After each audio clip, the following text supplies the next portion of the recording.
Excellent. Hey, thank you so much for joining us today. My name is Santiago Hawley, and I have 15 years of experience across intelligence and technology, 360 degrees, right? Spanning from the DoD, the IC, the Bureau, startups, critical infrastructure, Fortune 100 companies, and small businesses. On behalf of the Tutora Breda Institute, I would like to welcome you to our roundtable event, Fortress or Free for All, Secure and Critical Infrastructure in the Age of Exploding OT and IoE. Before we begin, I would like to share a little bit about the Total Brand Institute. The Institute was created to promote collaboration across public and private sectors with a focus on business, culture, and diversity. We aim to reshape and develop collaboration and partnering practices to improve and secure business and economies. One of the core concepts of the Institute is our think tank and partnerships in AI and cybersecurity. The think tank has allowed us to bring together experts and leaders from the public and private sectors and academia from around the world to reshape and develop collaboration and partnering practices while embracing the most critical technology growth. The Institute, together with the U.S. National AI and Cybersecurity ISAO, is launching a historic initiative to enforce critical infrastructure cybersecurity posture. If you are interested in participating, please join us now. We are stronger together. If you're not a current member of the Institute, we invite you to visit our website to learn more and see how you can help us and participate. Now, today, it's my pleasure to introduce the next following individuals. We are joined by Joy Wise, who is the managing partner for Applied Control Solutions. Joe Wise is an industry expert of control systems and electronic security control systems with more than 40 years of experience. In the energy industry, Mr. Wise spent more than 14 years at Electric Power Research Institute, the first 5 years managing the nuclear instruments diagnosis program. He serves as a member of numerous organizations related to control system security. He has published over 80 papers on instrumentation, controls, and diagnostics, including chapters on cybersecurity for electric power substation engineering, securing water and wastewater systems, and data center handbook. Joe Wise also co-authored the Cybersecurity Policy Guidebook and author Protecting Industrial Control Systems from Electronic Threats. He has patents on instrumentation, control systems, and OT networks. He is also a registered professional engineer in the state of California, a certified information security manager, a certified in risk and information systems control, and a member of the Control Process Automation Hall of Fame. Thank you for being here, Joe. Next, we have Shandy. Shandy is not here today. Oh, yeah, there you are. Yes, Shandy is here. Yeah, he's the co-CEO and co-founder of Angoka. He's a cybersecurity business digitalization expert and successful tech entrepreneur with a previous exit to Microsoft. Shadi has consulted with security working groups and communities at Tech UK, BSI, Europol, and ENISA. He has also held advisory positions at fintech and security startups, international blue chip companies, government organizations, financial services, and a subject matter expert across the UK and the Middle East, North Africa region. Shadi has been a visiting lecturer at a number of international British universities. He's currently a board member and president of Information Security Group alumni, Technology and Finance Society, and a mentor for a number of fintech and security tech startups in London and Dubai. His innovative thinking has led to secure several base patents. Shadi oversees the technology development to ensure full alignment with client requirements, as well as long-term alignment with Angoka's technology roadmap. We're excited to have you here, Shadi, and we're going to be throwing you some good questions. Next, we have Dr. Ravi Chango. He's the Director of AI and Emerging Technology for Digital Solutions at Compunel. He's an innovative and results-driven technology leader with profound expertise in artificial intelligence and emerging technologies. As the Director of AI and Emerging Technologies at Compunel and a council member at Forbes Technology Council, he specializes in strategizing, designing, and implementing AI-driven transformations that enhance business processes and client value propositions. Certified by the Ministry of Corporate Affairs, Government of India, as an independent director, he has a stellar record in managing cross-functional teams and fostering innovation.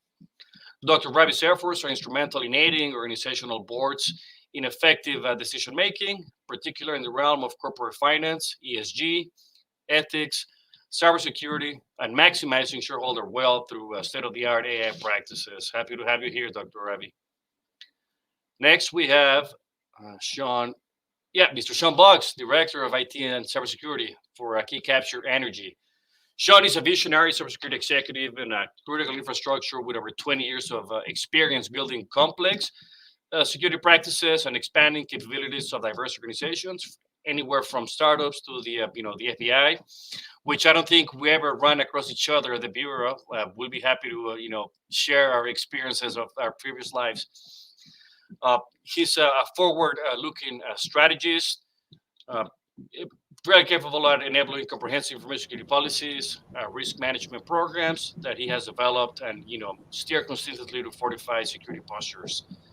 He's a champion for enterprise-wide initiatives, leverages his big picture thinking and executive presence to engage and secure buy-in for C-suite leaders, board members, and staff.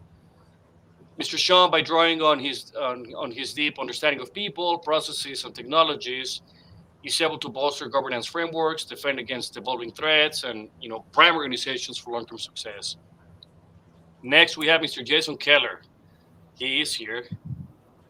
There he is. Thank you, Jason. He's the digital strategy lead for a company called Vistan. Jason Keller has 15 years of experience in the U.S. government, ranging from a soldier, a civilian, and a consultant. He has managed national disasters. He has pursued terrorists and other violent criminals, and has built interagency plans to respond to planetary impact events. That sounds like the biography of a movie star out of a movie. Thank you, Jason, for your service. Now he's also he's done a lot of policy work. He has deep experience developing technology policies.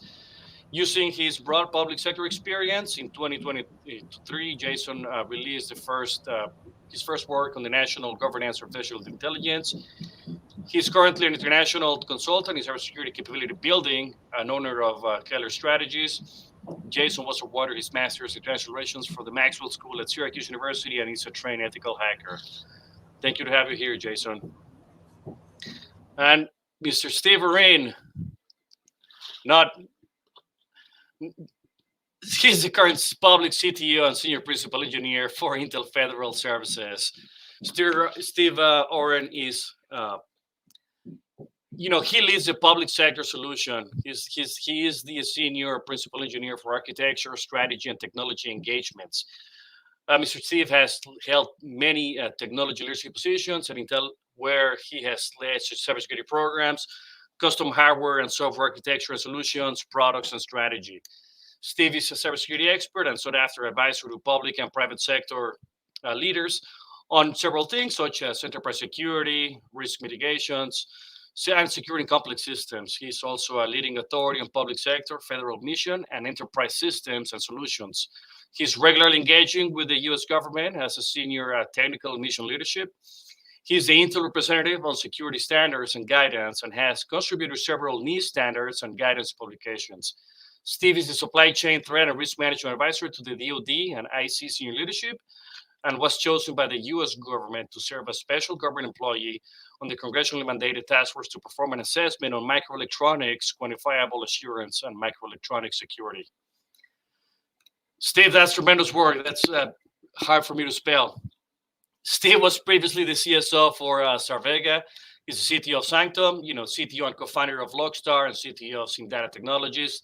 Steve is a recognized expert and frequent lecturer on next-generation architecture, enterprise security, speaking and keynoting at industry and broad market conferences, podcasts, and authored numerous articles and posts on key technical and strategic topics. He was named one of InfoWorld's top 25 CTOs, received Executive Moisak's top CTO awards.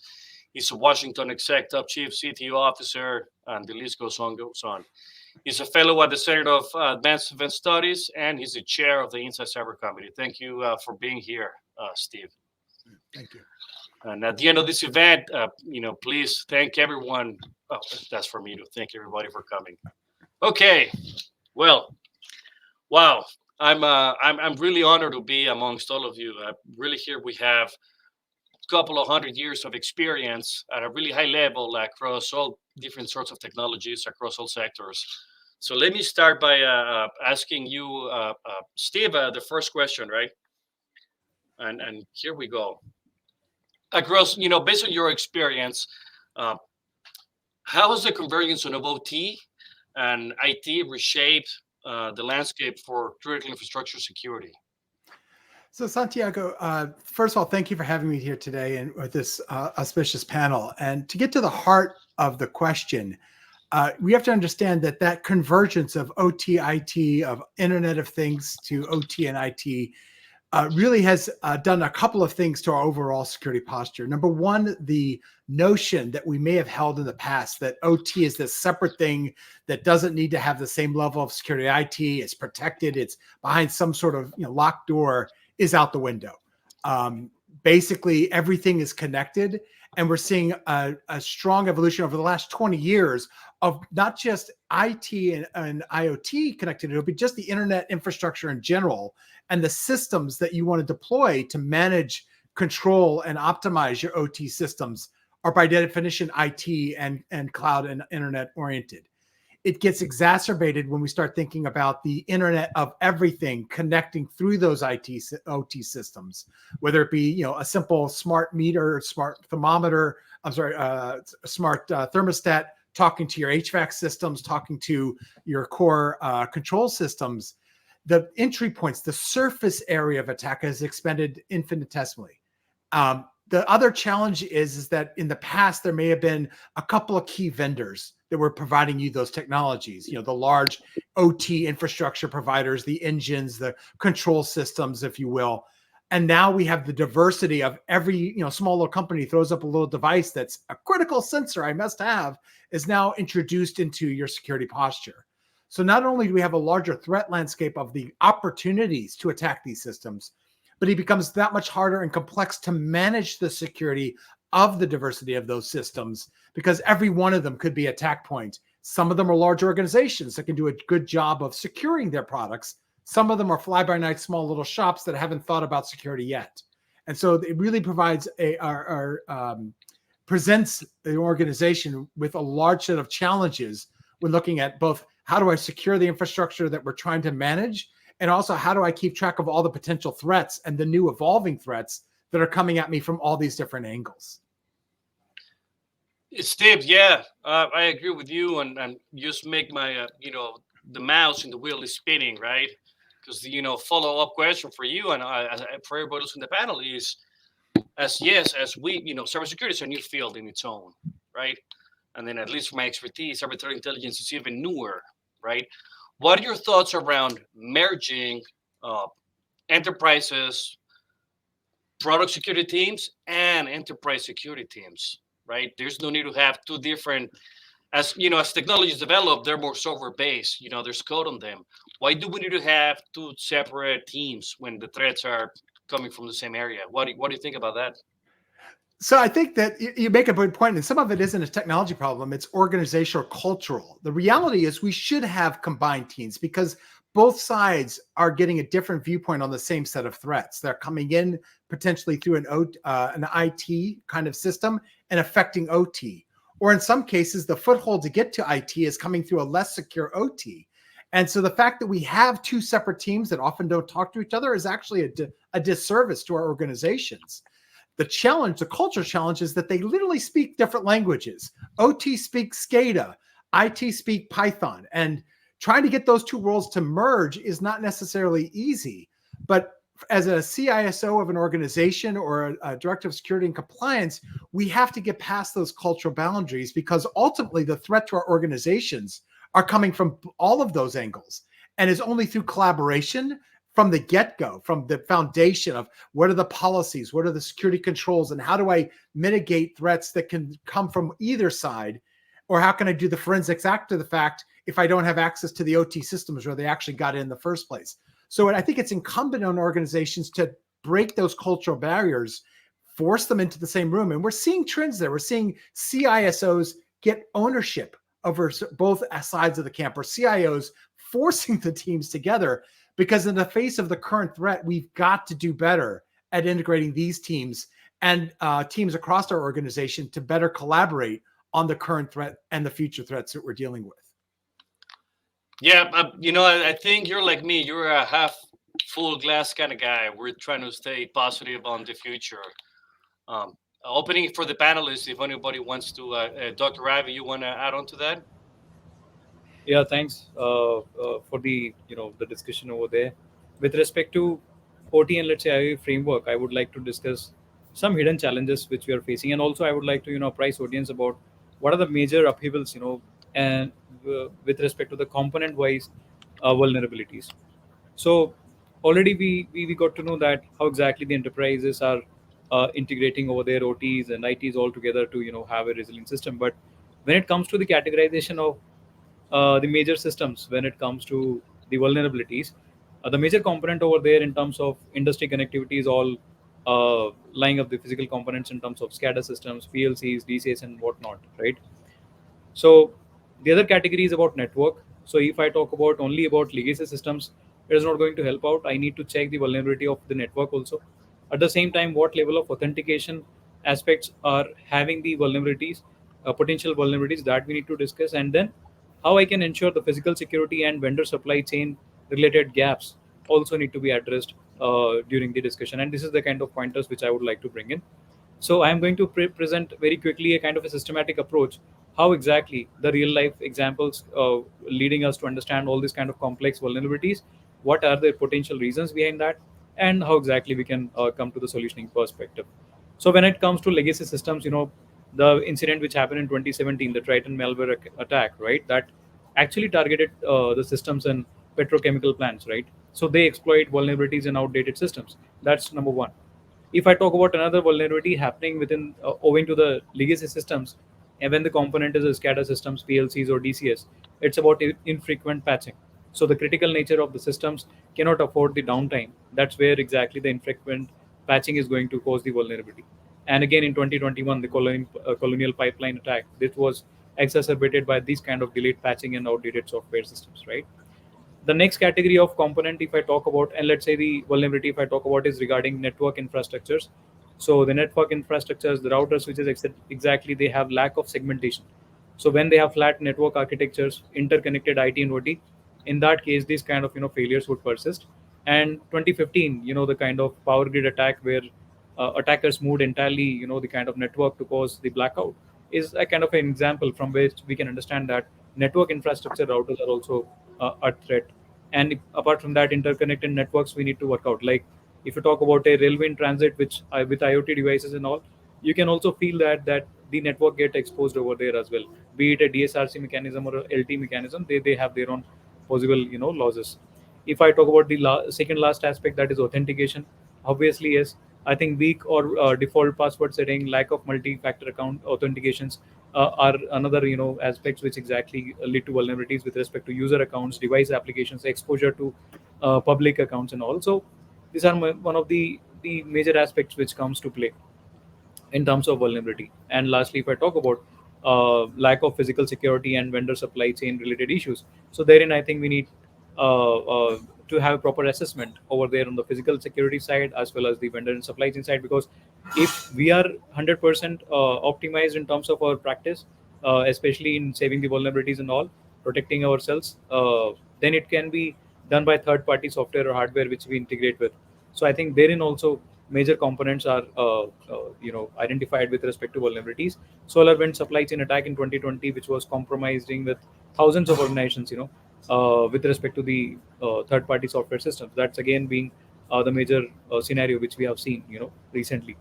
And that's what I would like to say as of now. And definitely I would like to speak more on the uh, IoT, which exactly would be the case of Industry 5.0 revolution, and how exactly collaborative bots would be also at risk from cyber physical, or let's say it could be generative physical AI perspective.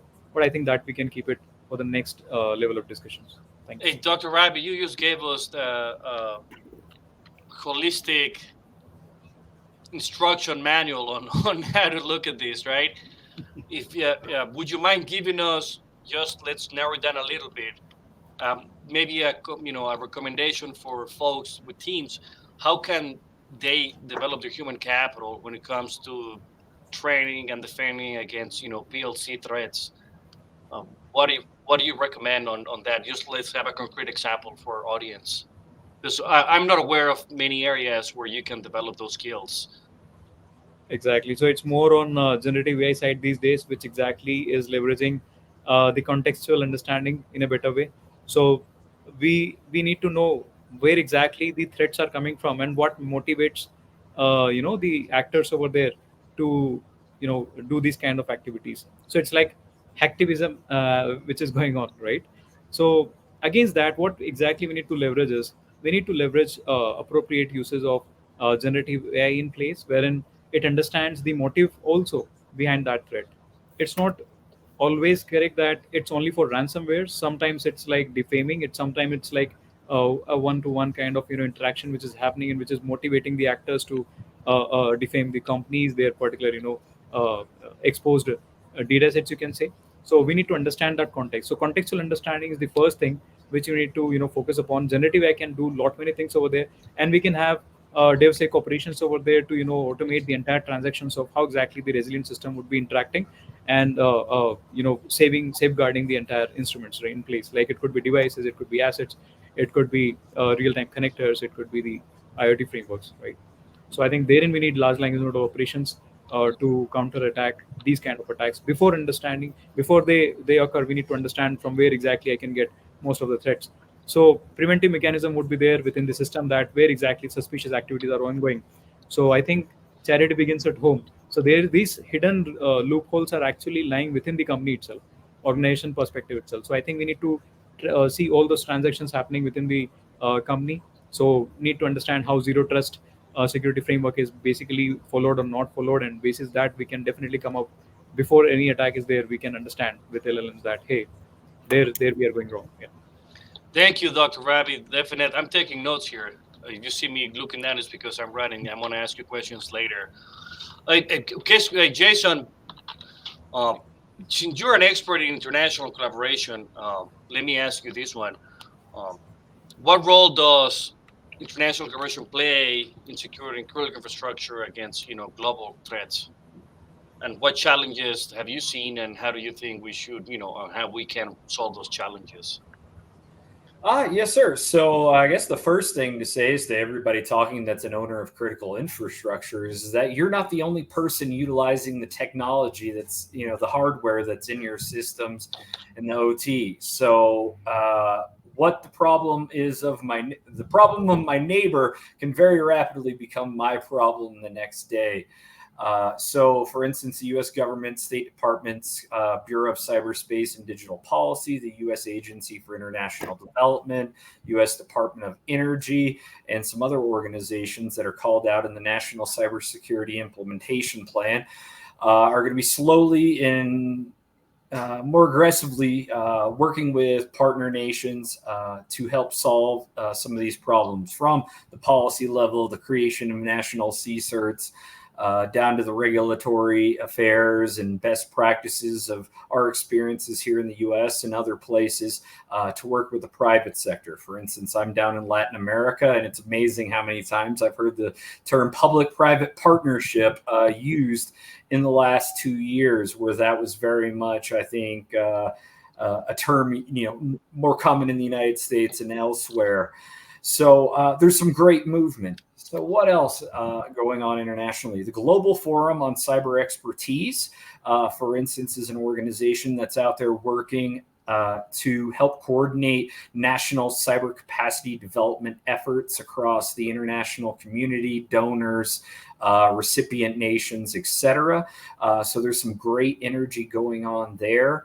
Proud to say that Viston is an active member in that organization, and there's some great working groups going on.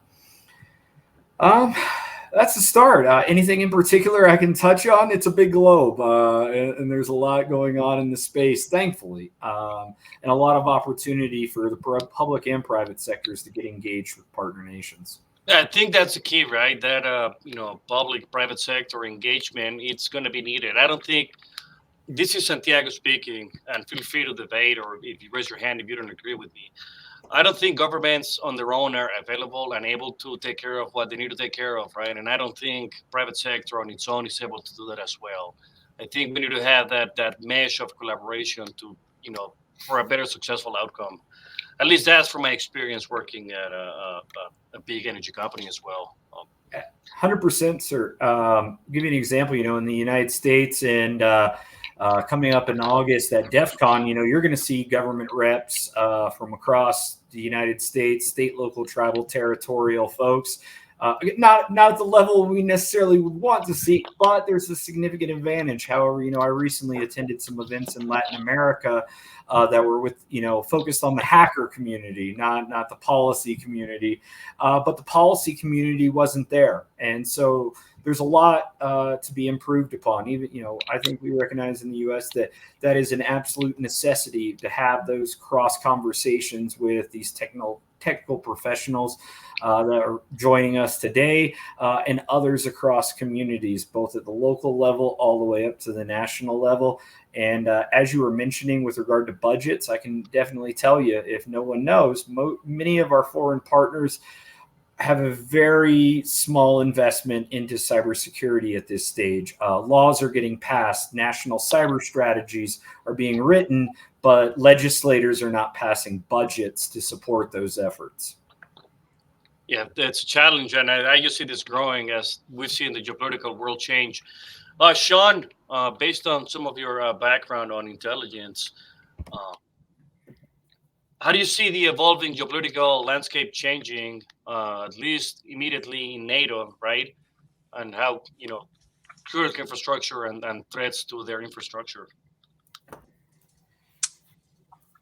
So I think it is very good that some of the bad things have happened recently.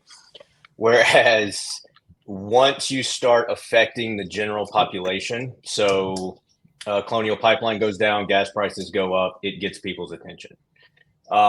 If some of the events that have happened that we all know about, but the general public does not know about, if those are made public, then change would happen more quickly because you understand kind of what goes on behind the scenes that nobody knows about.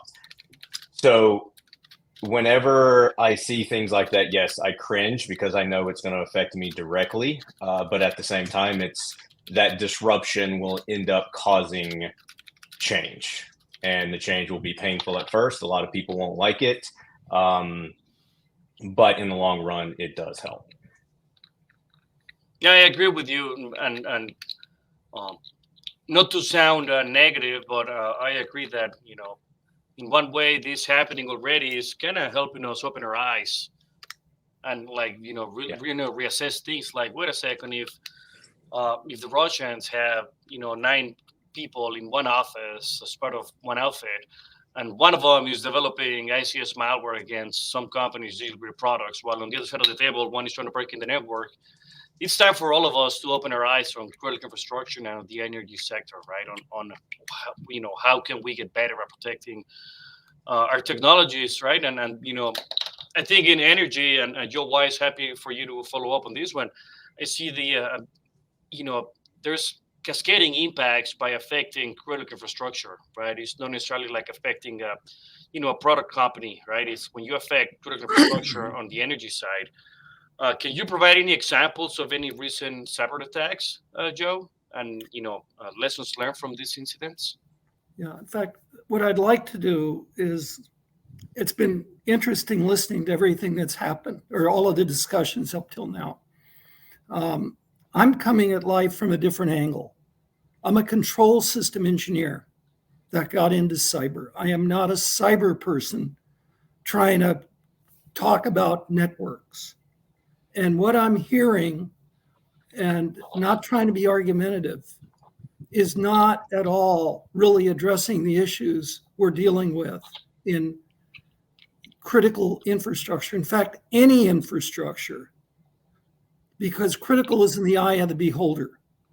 But I wanted to start with a couple of things. The first is the term OT. OT was a term coined by Gartner.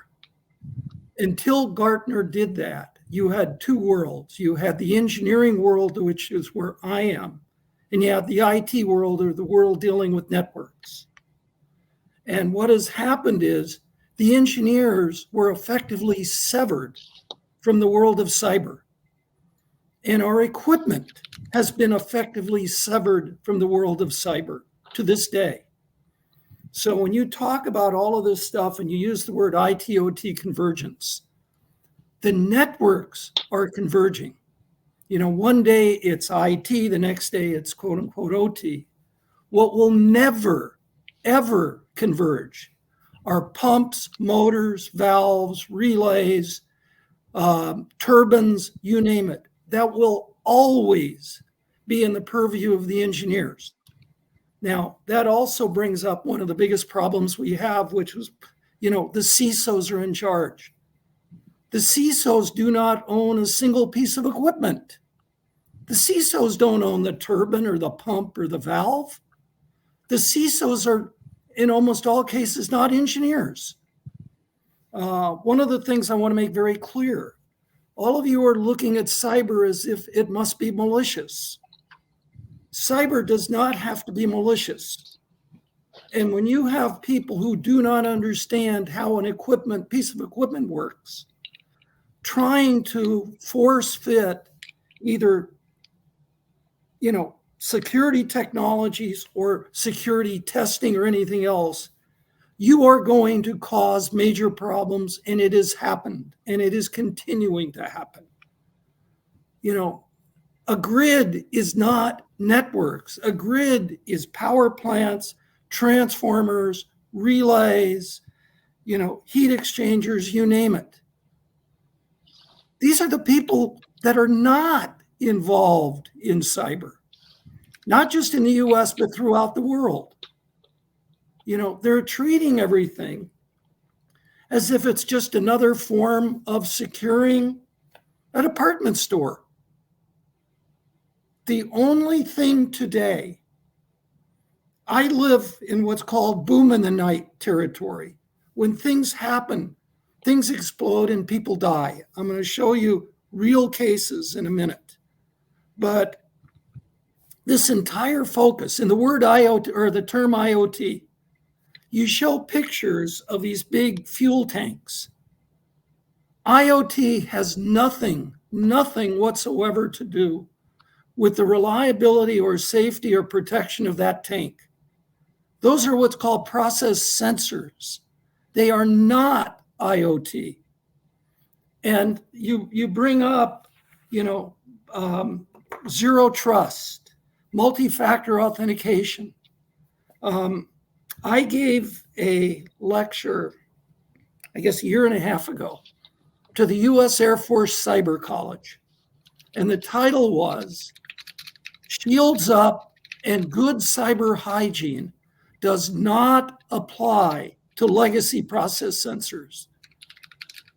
To this day, not old stuff, to this day, nothing we have that actually measures pressure, level, flow, temperature, voltage, current, nothing has any cybersecurity, any authentication, any cyber forensics at all.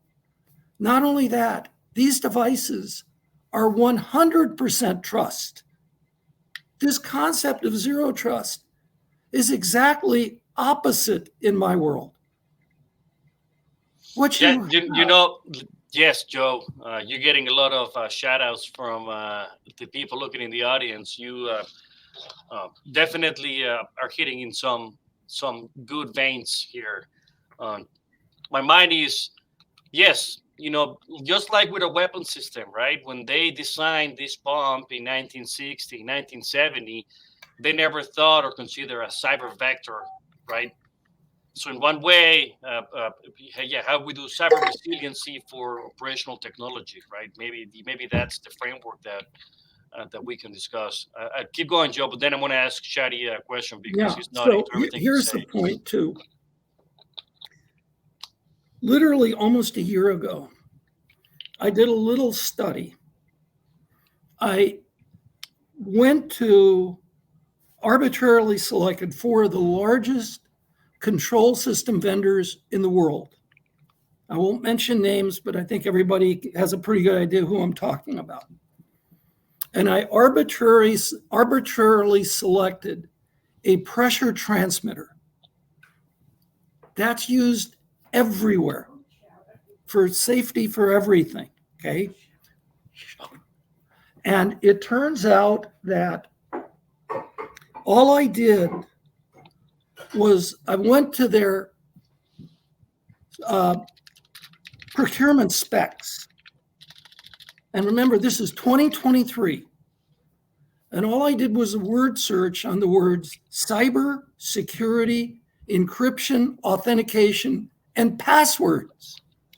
Would you believe not one of those words was used in the 2023 spec sheets from our largest vendors?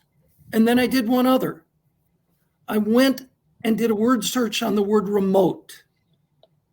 And the word remote was used at least 20 to 25 times in every spec sheet. So when you start talking about, and this is 2023, this is not old analog sensors. This is the latest and greatest smart sensors in every industry. So it isn't a matter of what people keep thinking, oh, gee, you're still a dinosaur, in the old age. And gee, if you use new stuff, this is called to replace when people talk about rip and replace. There is no replace. And this is the input to every single one of the networks you keep talking about. There is no authentication. There is no security, which means the input to all of our networks that deal with control systems is totally untrusted. And I want to make one last point because somebody brought up DEF CON. I spoke at DEF CON once. It's an interesting story. And my presentation was, we have no cybersecurity in anything we measure. I had started the first control system cyber conference anywhere. I started it in 2002 and ended up selling it in 2015. And my last presentation at that conference was in October 2017. And before I got up to give the state of the state of control system cyber, I happened to check my cell phone. And I had a like on my LinkedIn account from that DEF CON presentation that we have no security in our sensors. And it was from a foreign sounding name. So I simply Googled the name. And if you believe Google, which I found out the 3-letter agency didn't, but according to Google, it was a senior engineer from a water company in Iran. And let me be very clear. Iran, Russia, and China are very, very well aware of where we have absolutely no security, and that is exactly where they're going. And that is exactly where none of our guidance is addressing to this day. No, I agree with you. And we've seen that, Joe, right? We first saw, can you hear Joe? I cannot hear him. Yep, okay.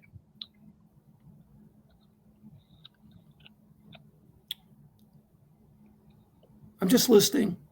Okay. Yep. Sorry. Yes. Yeah. No. Totally on point. Right. We saw, Russia deploy customized US malware against Ukraine. Right. Then we see Iranian on water treatment plants in Pennsylvania. Then we have the Chinese on the Pacific and Guam with Bolt Typhoon. This is just going to increase. Right. I don't think this is going to stop any moment. And I think we need to, the time to action is now. Either that, how we can inform our people, people with power that they're not addressing the actual, risk and the issues are not being addressed. There's no analog. There's no, comparison between IT and OT, right? There's two different elements. Again, please, I'm very, very concerned about the term OT. Okay. And I'll give you one example. I happen to be on a quote unquote protect the grid phone call. And a colleague of mine was a electric substation manager for more than 20 years. He's one of the smartest people around in the operation of the grid. And in front of everybody, I basically put him on the spot and simply asked him, do you consider yourself to be OT? And you know what his answer was? No, he considers himself to be an engineer. The engineers do not consider themselves to be OT. It's only the security world that has that term. And you're thinking, gee, the engineering world is on board. No, they're not. Perfect. Yeah. Thank you, Joe. You are right. We need to do a better job at, and that's a communications item, right? That we can all take to everybody. Shadi, I've seen you really nodding to a lot of what Joe has said. Anything you want to follow up on? Anything in particular? Well, I agree with what Joe have said. I'm a fellow engineer, so I come back from the engineering background and building things, and then I found my way. It can be to the dark side or the light side into the world of cyber. You can decide which side that you want to call it. And however, there is, and this is some of the stuff that we have seen and been involved into number of critical national infrastructure projects from the Olympics in 2012 until now, and there is a big divide into the way of how the cybersecurity world look into the engineering process and the operation side of these critical national infrastructures and how these systems works across. But it's not just from the cybersecurity. Also, the engineers have also that view. They have a different view, and I can give the examples. The latest that comes to my mind, which is not directly into critical national infrastructure, but what we have seen in the automotive world over the past couple of years, and passing the legislation from the WP29, which actually mandates cyber and actually pull vehicles that their mechanical operation is compromised by the cyber attacks that impacts that vehicle into that process.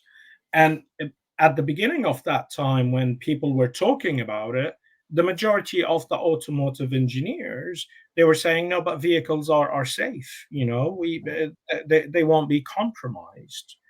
And there is a lot of ways to prove that they can be compromised.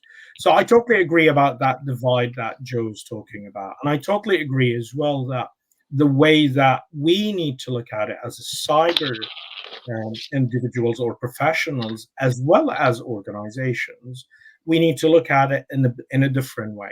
We cannot just throw the stand of adding a zero trust, because the majority of the zero trusts that we are seeing out in the market, they are an added layer that goes on top of what you are having. Even when we are building the security into, and for using operational technology for no available better word for it, we're still talking about, okay, great, we're going to deploy the same concepts that we have into the IT, which is sometimes cannot be deployed. Because when you're talking across into these some systems that we've talked about, and I like the example of the tank, the oil tanks, and I give examples on water reservoirs, for example, from our side that we've worked on, you cannot actually go and do two-factor authentication in order to allow that valve to send you that information at the same time, when you need to know, do you open the valve or do you close the valve? Because there's a critical pressure that is going on. And any delay in doing that will actually mean that that dam or that reservoir will explode, and then you will have a flood of it. And then we can look at it in that simplicity. And I do understand that within around the table and, with what has been discussed and have put, are those more of the usual way that we look at cyber. And that's what we have done for 30 years. What are these steps that we need to do and what we need to take around it. However, there's a point also Steve have raised before, and I agree with him. There is a bit of a conversion between them, because the systems that manage these engineering system and these operation are actually technology systems, and they sit in the IT world to some extent. So there is that type of a gray area that we have that we need to start to be able to look at it. And personally,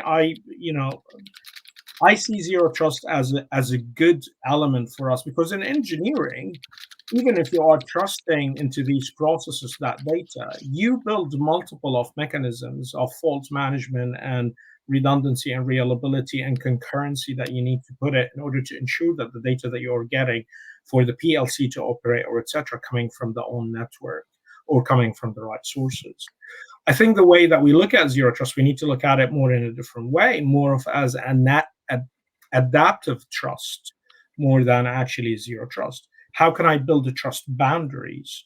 How can I allow certain systems of an engineering system to be able to do certain level of security and how they can deploy it? And one of these issues, I think, that we see all of the time, encryption is the king at the moment for any vendor that I have seen across the world. And they would say, oh, we encrypt everything. But how do you ensure the integrity of that? We encrypt it. How do you ensure the data provenance? We encrypt it. Okay. How do you segment the data? We encrypt it. So encryption is becoming that magic bullet, which is unfortunately is not true. And I know most of the people, I can't see the guys, around the table are also nodding into that. And this is a challenge because when you look into the engineering world, safety become number one. 100%. That's why you need to look at it. So that means integrity and availability precede confidentiality in the CIA when you are talking about an engineering system or an OT system. Question for you, Shadi, to follow up on that is not specifically because you mentioned cryptography, but in my mind, being able to have 100% trust on, for example, the maintenance of these devices is critical, right? Mm-hmm. And this is for you at first, and then for everybody else who wants to jump in. For example, I was just reading that GE Aerospace is utilizing blockchain technology to track maintenance records on the jet engines, right? What are you all seeing or hearing on utilizing blockchain technology, for similar approaches with excuse me, Joe, OT technology, right? I think it's an interesting view. I mean, emerging technologies and capabilities. I'm not going to talk about blockchain. I'm not a big fan of a blockchain as a technology, but I would say the decentralization element. And we need that because currently a lot of our systems and the way that we look at security, it's based on a hierarchy of a centralized authority that we trust. And then based on that trust, we trust everything that they will trust afterwards. And that's where it becomes quite important to decentralize that process and that the management of trust to the point that we've talked about it. You cannot wait for half an hour till the security analyst and SOC team to do an analysis of a threat and be able to make a certain decisions when you need to make that decision off the valve in that time, in number of seconds. So trying to distill that ability to decentralize the process using whether if it was a blockchain or distributed ledgers or other things in order to create these trusted subsystems within your overall system. And that also will help, to be honest, the way that I see it, on building the resilience of the system of systems. Because then you can quickly quarantine a certain area or a certain problem based on that trust in order having to shut the whole system. And I have seen it, last year, a very famous, without naming names, a very famous beer, European manufacturer, that they have a problem and they have to shut the whole system because they couldn't manage to ensure the segmentation of that area that was compromised. And to be honest, that area was compromised. It came actually from the security systems that was protecting the network. So the state actors, they have utilized, they managed to get a certain information that allow them to know what type of ports that network security provider is using to pass configuration and administration for their own appliances. And guess what? These ports are not monitored by them or by anyone else. So the APT managed to go through it, get to these systems, lived on the network for a while, but then they managed to start pushing updates that actually open more doors for them into that OT network and allowing them to get into it. I like what you're saying. And correct me if I'm wrong. Maybe I'm paraphrasing here wrongly, but to make an analogy, it's grabbing the defense in depth concept, but like Mhm. resiliency in depth concept, Exactly. right? Exactly. But Yeah. like that's exactly what we need to build, right? And then 100% resiliency in depth. And there's also another element. We call it in the UK, and I don't know if it's across. Jason might help with that, giving his experience. We look at defense as one.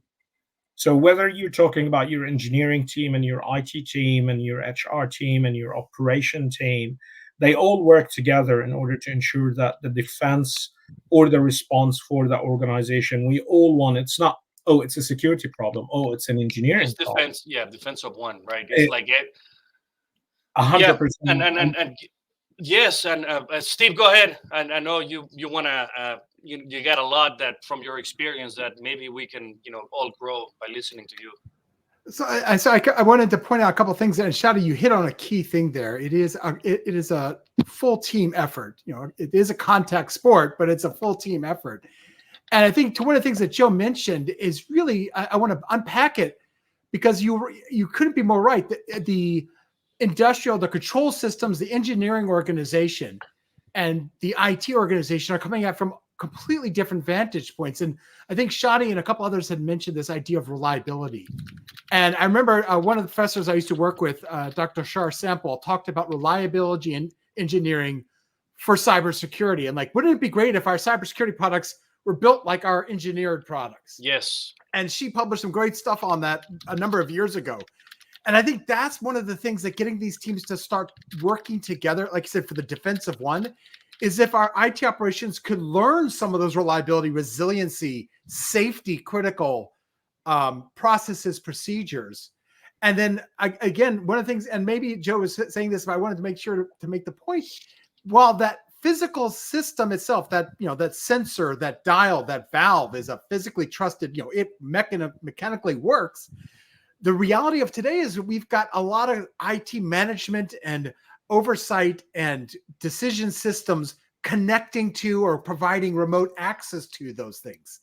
And while I may never be able to physically damage that thing through a direct IT attack, I can do a lot of things. We've seen hundreds, if not thousands, of attack examples where by manipulating the data that is being consumed ultimately by a human or by some other decision system, I can either reduce the reliability of those platforms by erasing maintenance records or changing the data that's being consumed by another system. There's a lot of ways where the introduction of, we would call it the IT or the networking and the other components offers the opportunity to corrupt what is initially a sacrosanct report out or a sense from a sensor.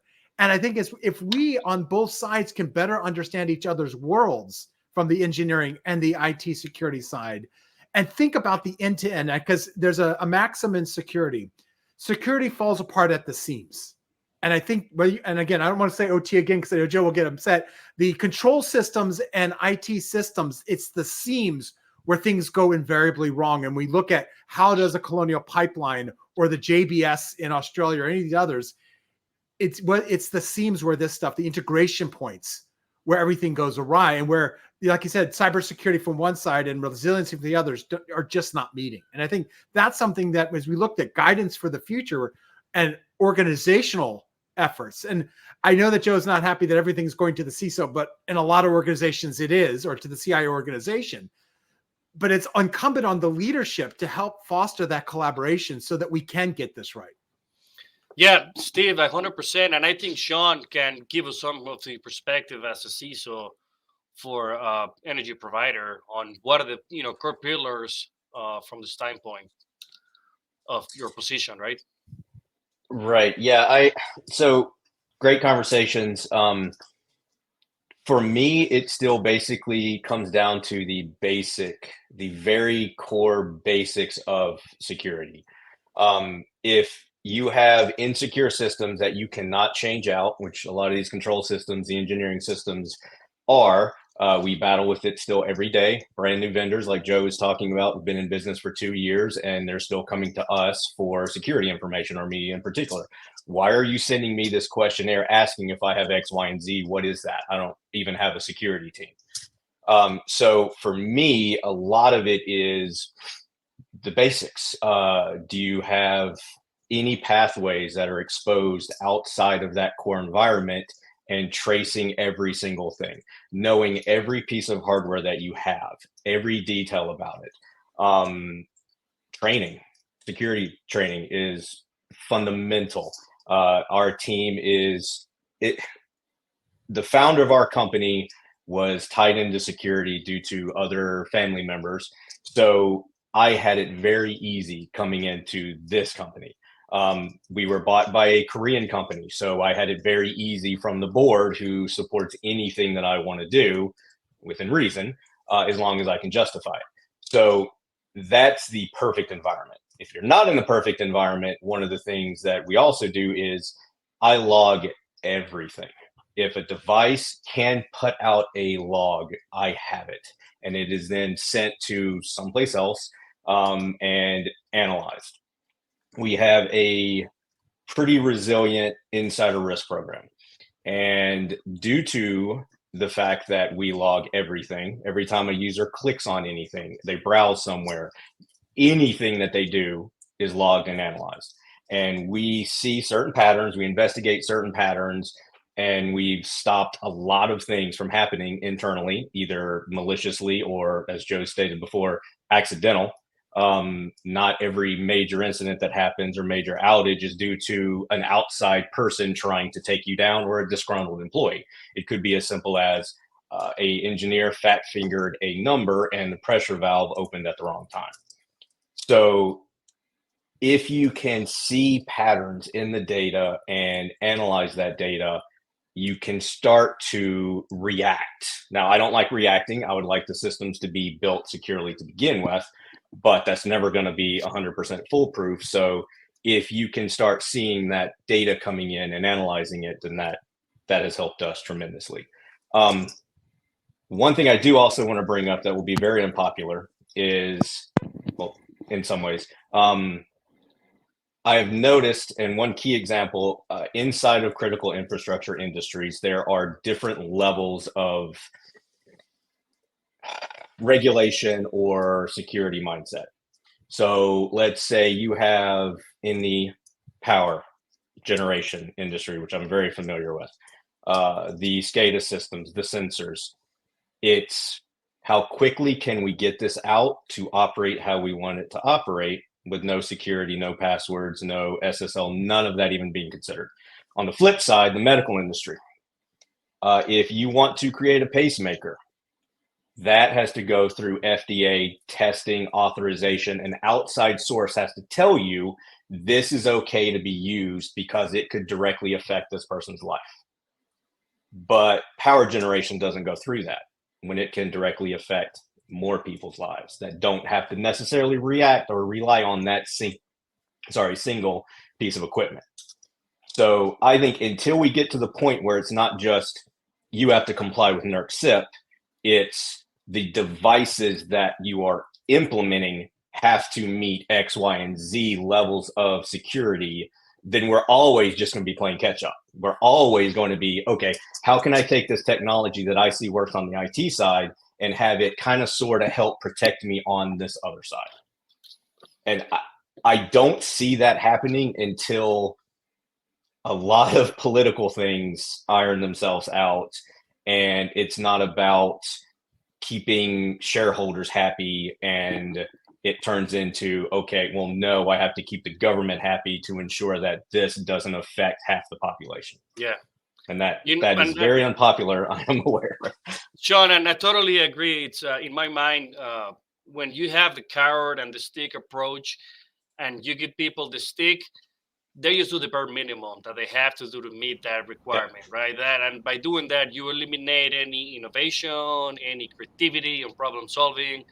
My excuse me, my mind, the carrot approach is always better because some people are engaged. People develop things that are going to be more, efficient than doing that. I was just somebody said on the chat, great discussion. Thank you all. Hope they're living. And on the IT side, right? I've only seen in the last 2 or 3 years the development of cyber risk quantification for the enterprise. Maybe I would love to hear your thoughts here. If you see that on the future as cyber risk quantification for control systems. I didn't use OT, Joe, but maybe because in my mind, right, when you're able to quantify and when you're able to provide a monetary value to the risk of a business, that's when usually you get buy-in from your board, from your C-level executives. Maybe the conversation is we need to quantify and provide a monetary value to the risk of critical infrastructure devices to maybe get buy-in from people, on top. I'm really curious to see what you folks think about that. I would jump on this. I agree with the point that you've set about the quantifications. I mean, one of the main things that we start doing in the past, especially within this year, is a lot of some of the stuff that we're doing with some of the critical national infrastructure operators, and whether those are on the electricity grid or the water grid, or even for public transport infrastructure as well. We have noticed that the usual matrix that we are using through the risks and its impact from a safety perspective still resonate. But as soon as you start quantifying those safety hazards that are going to happen on those control systems, what does that mean for the operation? So when we are doing a TARA's threat analysis and risk assessment for a certain control systems, and we start to discuss with them about what does that mean of the overall operation, and starting quantifying that element using different type of matrices, it starts to resonate a little bit more with different people across the organization on different levels. I mean, the safety teams will understand it straight ahead from the hazard perspective. When it comes towards the management level, certain parts in certain organization, not all of them, to be honest. So it is still a mixed bag with it on that side. One thing that I would like to pick on, which I agree with what Sean have said, regarding, and I think that's similar to the point that Steve also mentioned about how we can build a reliable and a secure or a resilient system, by default. And I agree, there's a lot that there isn't any clear enforcement around this area for critical national infrastructure as much, and again, and I'll give the example from the automotive without naming names. After the regulation has been passed, the WP 29, and the two directives from it, the R155 and R156, which is applied worldwide for OEMs into the world of automotive. In certain countries now, a vehicle is not allowed to hit the road if it doesn't go through the right cyber threat framework of analysis and risk assessments. And actually, there are a couple of OEMs that their vehicle has been pulled out of the market because they couldn't manage to pass. And that have raised a lot of questions. And to the point that Sean was saying, as I'm on the other side of the pond here in the UK at the moment, the government is actually looking into pushing certain type of legislation and regulations towards some systems, control systems, that they will hit the critical national infrastructure, that they should not be allowed to hit the market if they do not pass these type of frameworks of tests and these type of standards. And I think that comes back towards the points that you Santiago, have raised, is about it's not just the government need to do it, but also the industry need to get involved. We need to start looking at some of the systems that we are building and start to take that out. Yeah, good point, Shandy. Excuse me, Shadi. And maybe one of the things that again, I'm a glass full kind of guy, right? Maybe we'll see more executives that are coming from the business side, right? So they have that knowledge and they can help bridge that divide that exists. Because at the end of the day, it's a lot about communication. It's not about rocket science. It's like how can you communicate better the risk for the business to the entire enterprise. Excellent. Well, so who wants to go next? This has been a really good conversation. I know Good. it's not a traditional flow, but Dr. Ravi. Yes, San Diego. I mean, I was listening to the discussions, so far, like Joe was mentioning how exactly zero trust is completely, out of context. But I would like to again apprise entertainments like when it comes to AI based, operations over there, and when we are talking about modern day zero trust networks and let's say, trust factors, uh, when it comes to the digitalization and let's say modernization of ICS frameworks like industrial control systems, I think AI is playing a vital role over there even to implement a modernized ecosystem of zero trust. Why? Because the kind of the sensors which are coming these days are having Wi-Fi enabled equipments and devices. Wherein it comes to the network part only, they are actually just placed near the devices, so they need not necessarily be into the critical manual operations. Rather than they are just placed near the devices, they take the information, the data, which exactly could be of n number of aspects like the temperature, humidity, pressure, acoustics to gyroscope, everything. So I've seen them implemented them in some of the real time scenarios, and found that when it comes to the anomaly detections, like last day only I completed one of the major product development from reducing the digital waste. When we are using cloud practices, how exactly we can reduce the digital waste. So anomaly detection was one of the major component over there, wherein I was able to implement the security practices, as well as when it comes to the ZDF framework that was also being leveraged over there. So I think those kind of areas which Siemens is working upon, Schneider Electric is already working upon in integrating OT and IT frameworks. That these kind of exemplaries are also there in the market, which bluntly say that, hey, no matter what kind of manual operations are there, there are disruptions which are required, but we have a AI system which detects beforehand what exactly anomaly would be there, and therefore the proper measures could be taken at the right time. I know that there are obviously errors to microseconds, from microseconds to even seconds, right? That can cause the major failures. But we have those use cases within our hand, wherein we are completely replacing real-time kinematics also, which is very complex and costly affair when it comes to tracking the wagons in transit, and bringing the deep learning, reinforcement learning based solutions to detect the anomalies happening with the even to the granular level of GPS auto corrections. So if GPS and all these things can get auto corrected with reinforcement learning, I think these kind of resolutions which are happening from the physical infrastructure perspective, from the legacy systems, wherein the data is coming in, we can plug that easily with modern day devices. So that's what my point of view is. I'm really with Joe, but the thing is, like, we are also developing these kind of tools and platforms which are modernized in terms of their operations. So yeah, that's the case. Hey, And now the here's things a would be, yeah, now here's the a. things would be Go ahead. critical. Sorry, please go ahead. Yes, I'm thinking these are phenomenal initiatives, great thoughts and great ideas, but maybe applicable for maybe only 10% of companies in critical infrastructure. They have the budgets, the size, Right. and the expertise to do this, right? When you're looking at, we have 3 to 400,000 of them that are between 100 and 500 people. How can they be? How can they be? How can we? How can this be shared with them, right? In my mind, uh, uh, again, it's going to be the partnership, right, of public and private sector. When it's going to come to, like, this, the top 10, top 15% that are the titans, the big elephants in industry, to embrace those best practices and then help everybody on the supply chain. Again, that's the glass full kind of scenario. But how can you help the little people, right, the small businesses that don't have I security mean, engineers? there is also an answer to it, like San Diego. Like, it's like AI for all these days we are working. So let's say leading cloud players, that they are working on democratizing AI. So when it comes to the solutioning perspective, even the open source mechanisms have been growing, in the with respect to some of these solutions like GitHub Copilot, is offering. We need very less efforts over there, these days, to work on the entire infrastructure setup, right? If I even if I talk about the large language model operations, which were a bit costlier earlier, now it's being optimized. So I think those democratizing aspect of AI is going to bring in AI for all.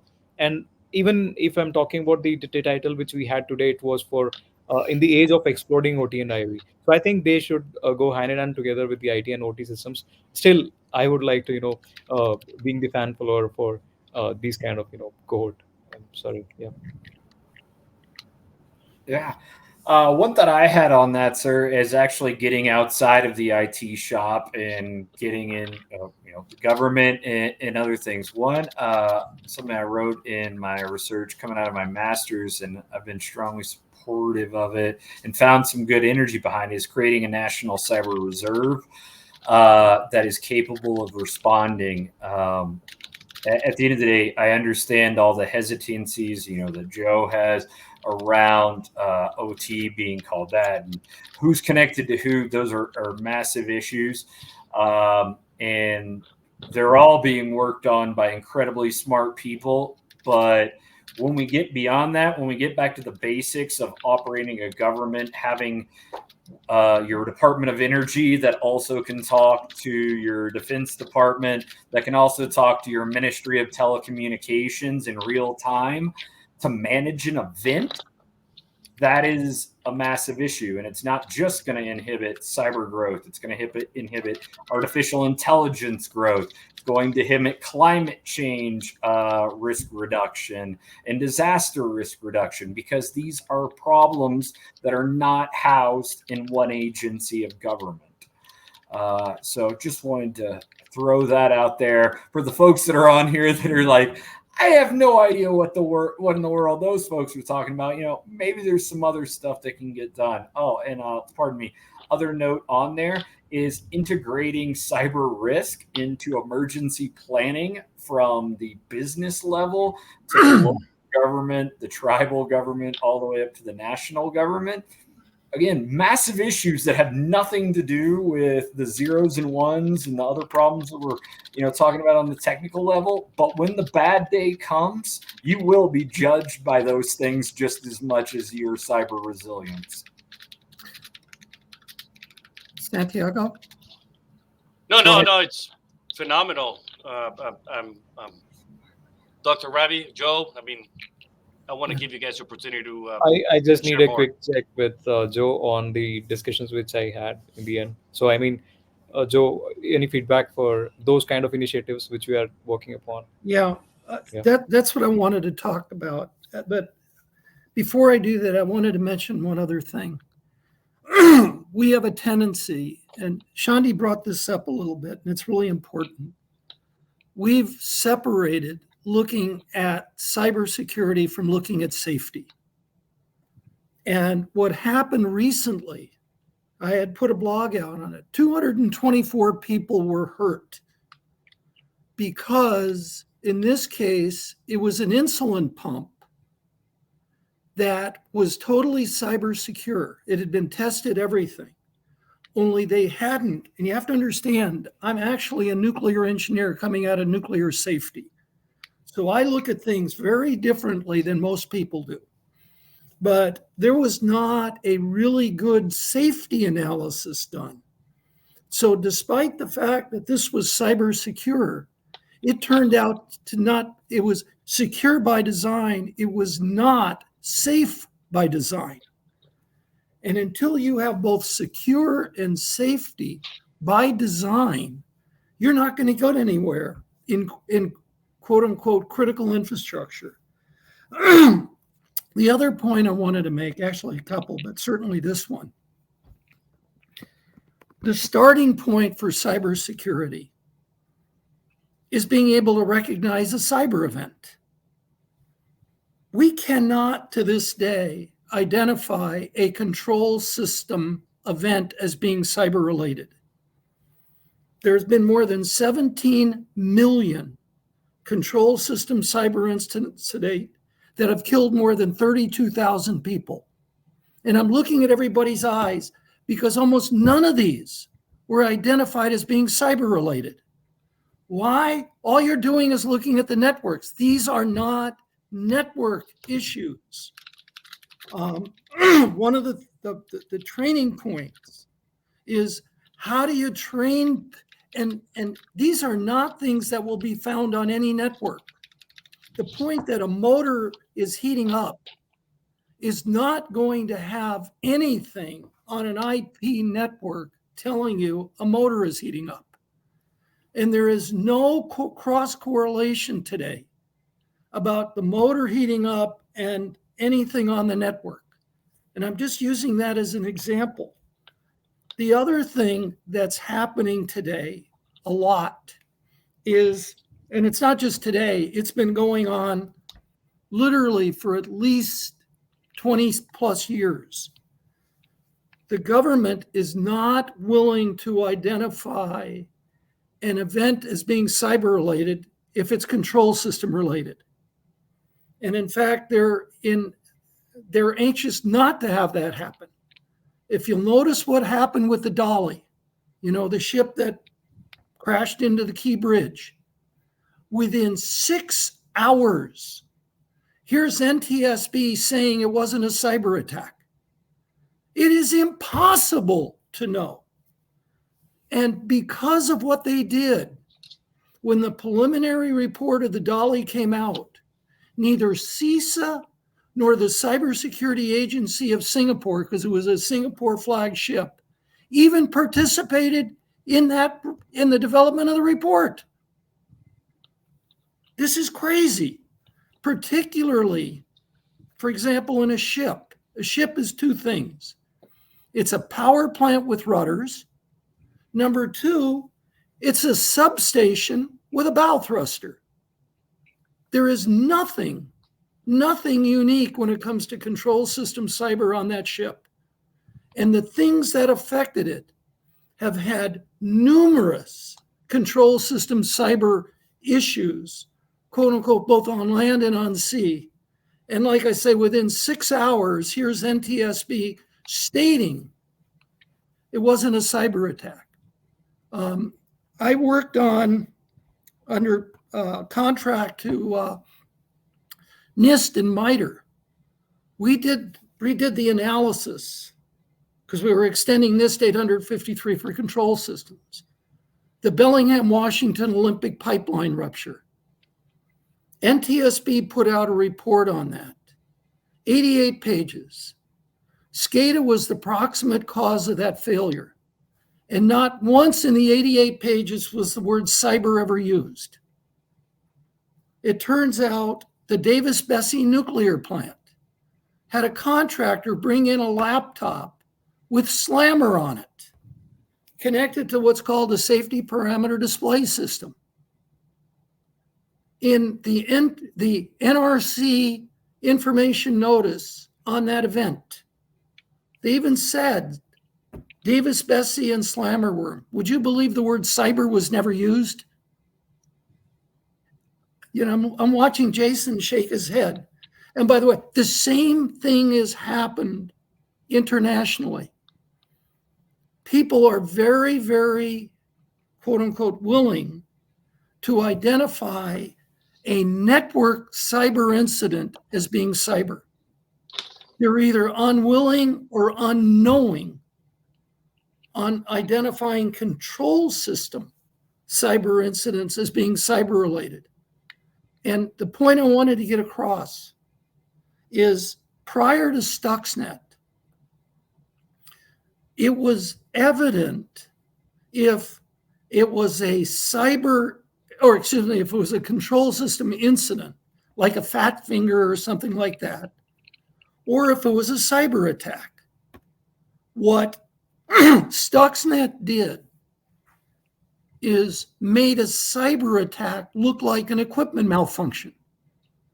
We no longer are capable, period, anymore, to be able to cleanly state whether a control system incident is or is not cyber related, particularly because there is no cyber forensics nor cyber training. Yeah, a lot to discuss. I feel like this panel is just now part one. I think we're gonna have a part two and a part three. There's definitely a lot more that I would love to ask you if you were to join us again next month on dissect. I have a lot of notes here that I would like maybe discussion on how we can focus on control system cyber, right? Compensation controls, incident awareness, mitigation techniques. Maria Somich from the chat has really good feedback. And Thank you, everybody. No, let's keep going. We have a few more minutes. Thank you, Joe, for always keeping us on our toes. Sean, anything you'd like to add? Would you join us next for part 2? Oh, absolutely. Yeah, I mentioned something in the chat. I won't go into detail on here exactly, but in reference to what Joe was just speaking of, so I've been a contractor a few times for different agencies, as well as responding at a utility company to a foreign intrusion, and then dealing with the government in addition while working on that. And they sometimes will have a vested interest in not stating that a issue is cyber related. So they will specifically say that it is not, and look the other way, don't even consider this. There's usually 2 reasons for that. One is they don't want those vulnerabilities fixed because they're using them, or they don't want anybody to even know that they exist to begin with. The other one is they are already watching the group that they know did that, and they are gathering information to see how exactly they function and how they operate, because some of these organizations, their first priority is protecting themselves. So they will use these organizations that are US based as guinea pigs to watch and gather that information. Firsthand experience with that.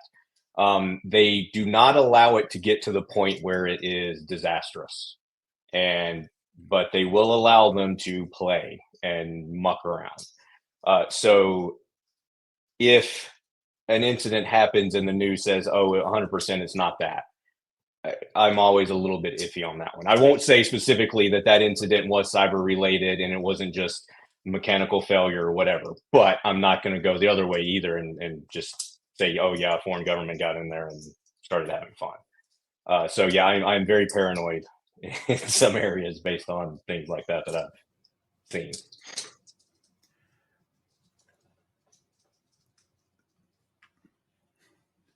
You're muted. You're muted, San Diego.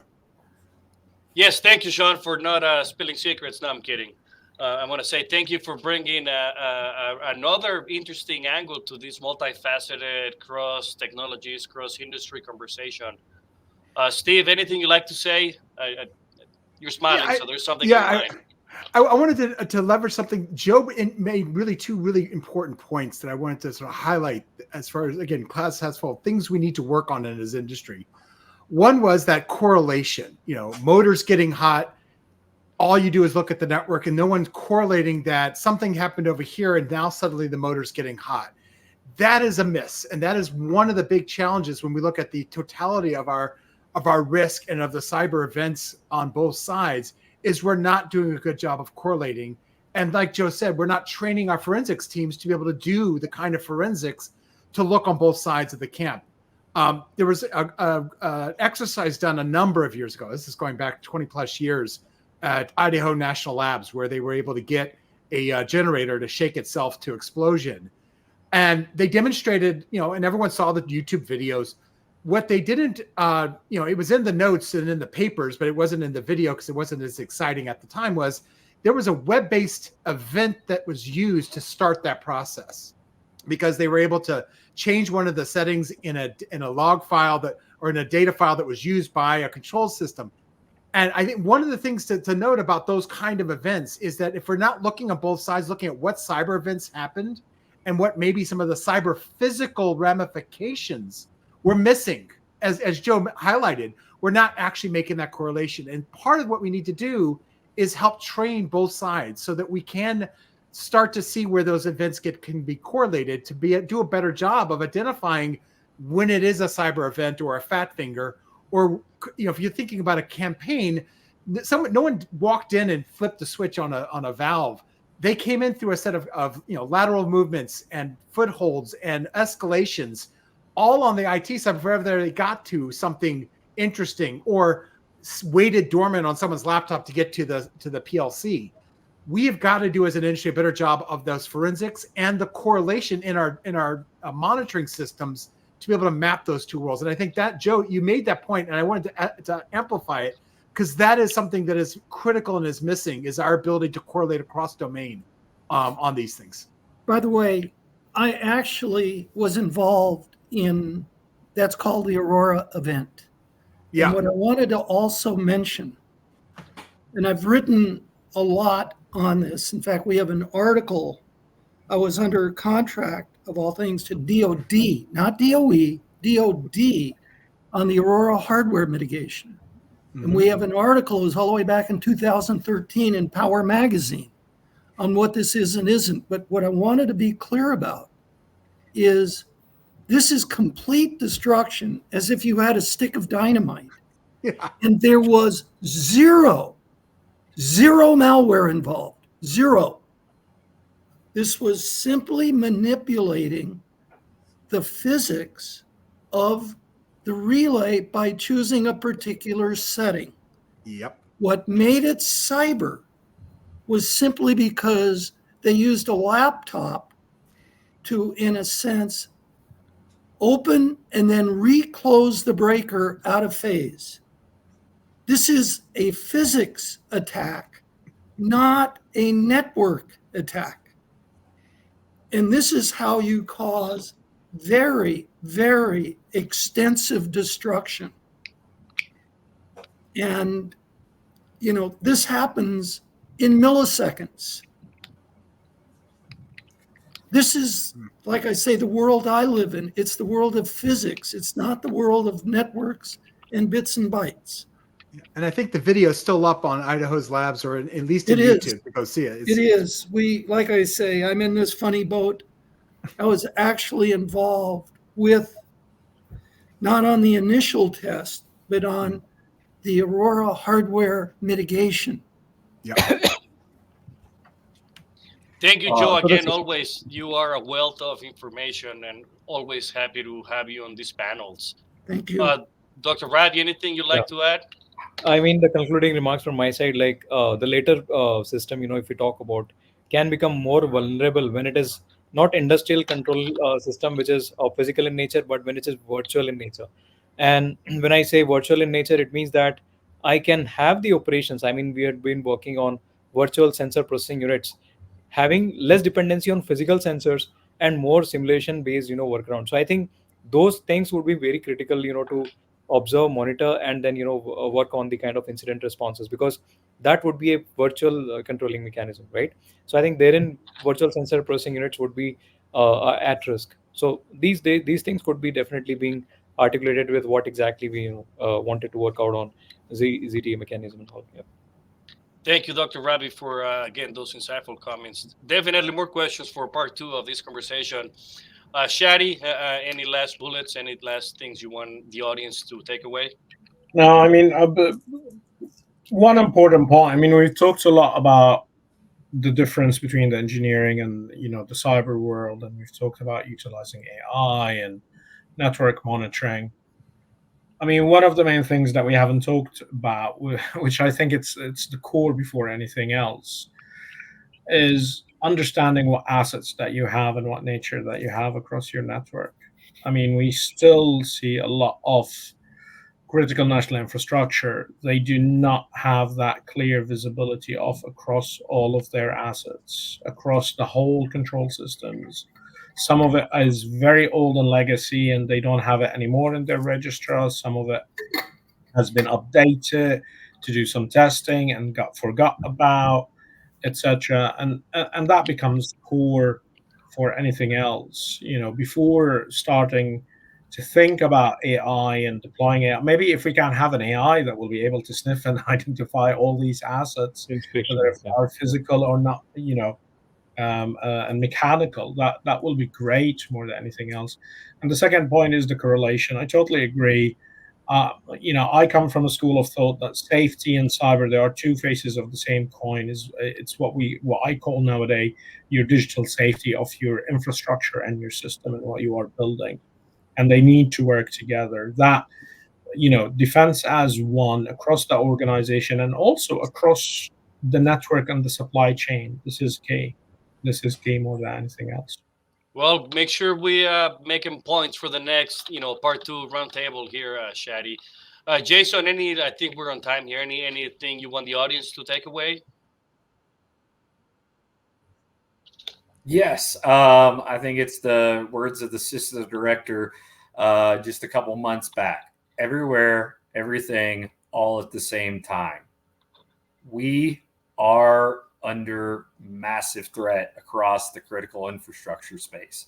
It is very clear that the government of the People's Republic of China has made a strategic shift from regular surveillance and monitoring, data stealing, etc., to blatant malware that is designed to bring down systems, to shut down the US response to a Taiwan event, and it will take lives, period.